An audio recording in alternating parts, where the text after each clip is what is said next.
Le repreneur, il a une idée, il a des envies, mais on va dire que tout ça, c'est quand même du virtuel. La réalité, c'est quand même une ferme qui existe, ou du terrain qui existe, qui a ses atouts, ses contraintes. Voilà. On peut le tourner comme on veut, c'est quand même ça au départ.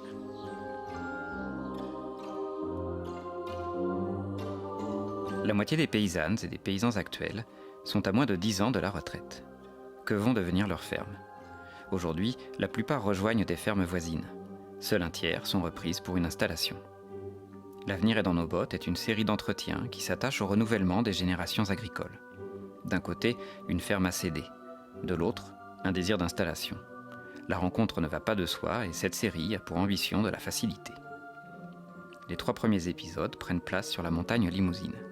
Ils sont le fruit de la rencontre entre Télé 1000 Vaches et l'initiateur de la série, Jérémy Couédon.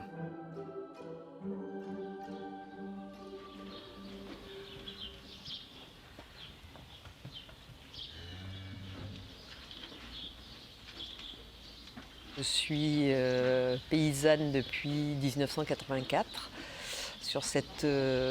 sur la ferme familiale et la ferme mitoyenne. Avec 50 hectares, 53 hectares et 45 vaches mères, on est dans les petites fermes. C'est une ferme à vocation d'élevage.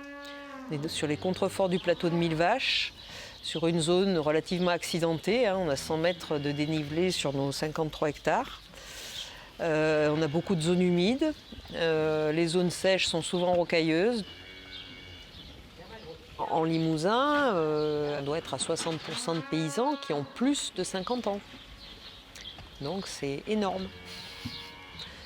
C'est la moitié, au moins la moitié des fermes, si pas plus en surface, qui vont être à transmettre dans les 10 ans à venir.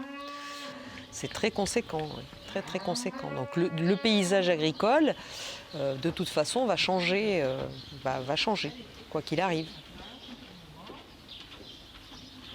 Il y a beaucoup de paysans qui décident de transmettre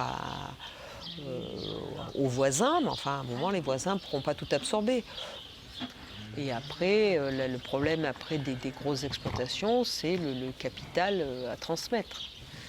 C'est vrai que c'est assez inquiétant pour l'avenir. On sait qu'il y a sûrement un certain nombre d'exploitations de terrains agricoles qui repartira à la friche, faute de repreneurs, sur des régions difficiles à travailler comme les nôtres.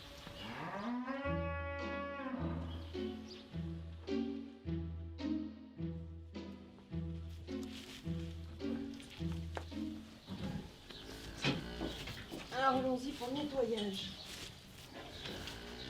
De toute façon, pour que je puisse prendre ma retraite, il faut que le terrain agricole soit repris par quelqu'un d'autre.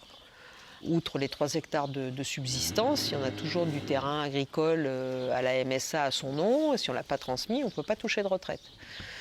Donc bon, ça interroge aussi parce qu'il faut quand même commencer, il faut y réfléchir à l'avance pour le jour où, enfin en tout cas en ce qui me concerne, je pourrais toucher cette retraite. Moi j'ai 57 ans, visiblement je ne l'aurai pas avant 62 avec la loi actuelle.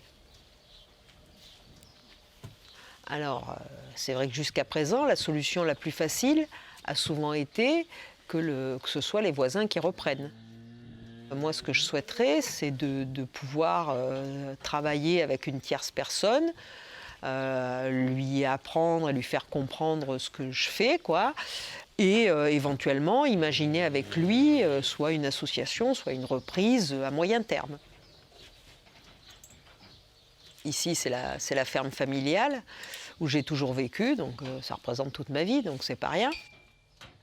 Ma maison est au milieu de la ferme, donc ça fait déjà quelques années que je me suis dit que qu'il faudrait que je laisse la maison avec la ferme si je comptais transmettre, parce que je vais être en permanence en train de surveiller la personne qui travaille, et donc c'est bon pour personne, quoi.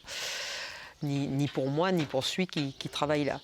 Faut être conscient que la première personne qui va arriver va pas forcément être la bonne. Donc ça déjà, je crois qu'il faut l'avoir dans un coin de la tête. Et il faut peut-être aussi être à l'écoute aussi des envies du repreneur. Et c'est vrai que de savoir les contraintes pour quelqu'un qui démarre, c'est bien de les avoir en tête pour quelqu'un qui cède.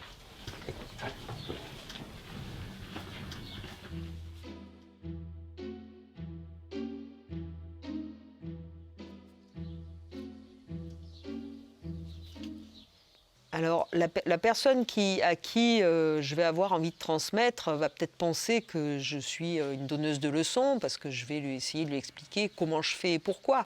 En attendant, même si le repreneur se dit que ce n'est pas comme ça qu'il veut travailler à l'avenir, je crois qu'il faut quand même qu'il comprenne d'abord pourquoi moi, qui suis là depuis 35 ans, je travaille comme ça. La première chose, c'est vraiment d'appréhender le contexte avant de vouloir le changer, avant de vouloir faire des choses complètement différentes.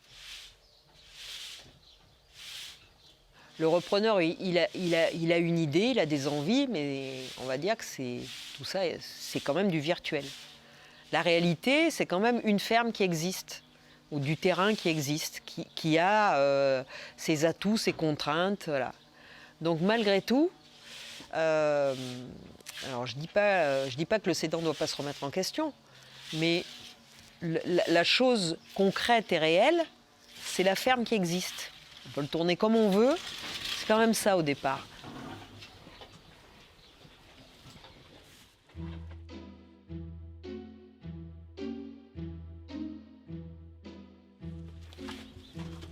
Comment je fais moi maintenant là? Attends, on va reculer. Allez. Pour avoir reçu quelques demandes par mail et quelques coups de fil, il y avait une personne qui était censée sur les 5. Mais les autres étaient uniquement sur des rêves. Voilà. Peut-être que les gens qui veulent, qui souhaitent un jour s'installer, alors est-ce qu'il ne faut pas qu'ils prennent leur voiture ou pendant leurs vacances et qu'ils aillent se promener dans la campagne et faire du porte-à-porte chez les paysans, alors pas forcément pour trouver la ferme à reprendre, mais pour sentir comment est le pays. Quels sont les atouts et les contraintes et les possibilités envisageables. Et puis peut-être qu'en allant dans les fermes, ils vont se rendre compte que même si c'est une région qui les attire, ce qu'il est possible de faire sur les fermes de ce secteur, ce n'est pas du tout dans leurs aspirations.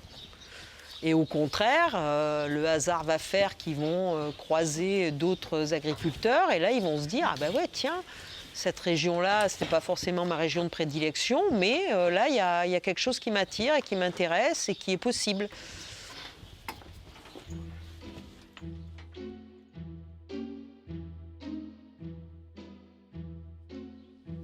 Je pense que quand on a envie d'apprendre, même si on n'est pas du milieu, on peut apprendre. Hein. Moi, le père de mon fils et mon compagnon, ils n'étaient pas paysans. Ils étaient de la région, mais ils n'étaient pas paysans. Ils ont appris le métier avec moi. Si on a très envie, il n'y a pas de raison, ça s'apprend. Je crois qu'il faut vraiment passer de toute façon au moins une année entière, si pas plus, pour bien saisir le fonctionnement et pour éventuellement le modifier si nécessaire, quoi.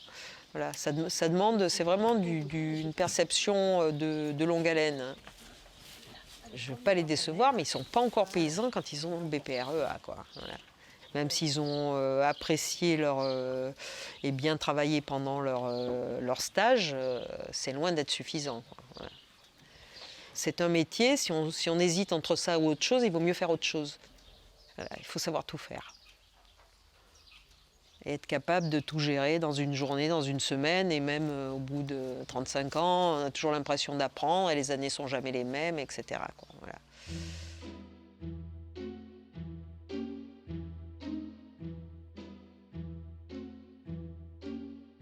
Les installations sont effectivement parfois difficiles, mais céder et transmettre, c'est compliqué aussi parce que c'est réorganiser sa vie et on n'a peut-être pas justement forcément la même énergie à la soixantaine qu'on l'a à 20 ans. Donc c'est pour ça que je pense qu'il faut en tout cas essayer d'y réfléchir à l'avance, quoi.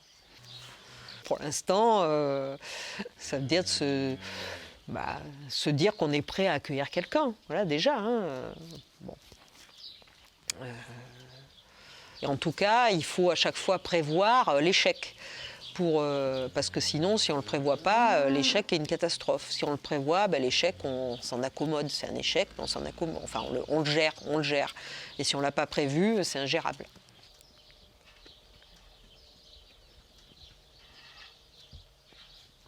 Quand on parle de transmettre, voilà, il y a transmettre le savoir et transmettre l'outil de production. Voilà, finalement, il y a deux dimensions différentes. C'est de transmettre le savoir et puis comment financièrement transmettre ce capital sans assommer le futur repreneur. Et en même temps, le cédant, lui, il a besoin d'une rémunération de ce capital pour pouvoir vivre parce que les retraites sont vraiment misérables aujourd'hui.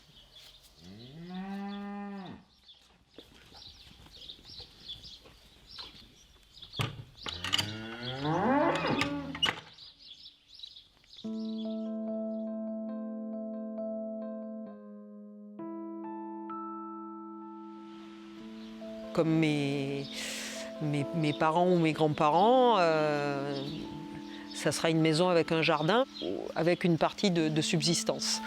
Voilà. Et après, les envies et les rêves, on en a tous, mais effectivement, je crois que le montant de nos retraites de paysans ne nous laissera pas beaucoup de choix.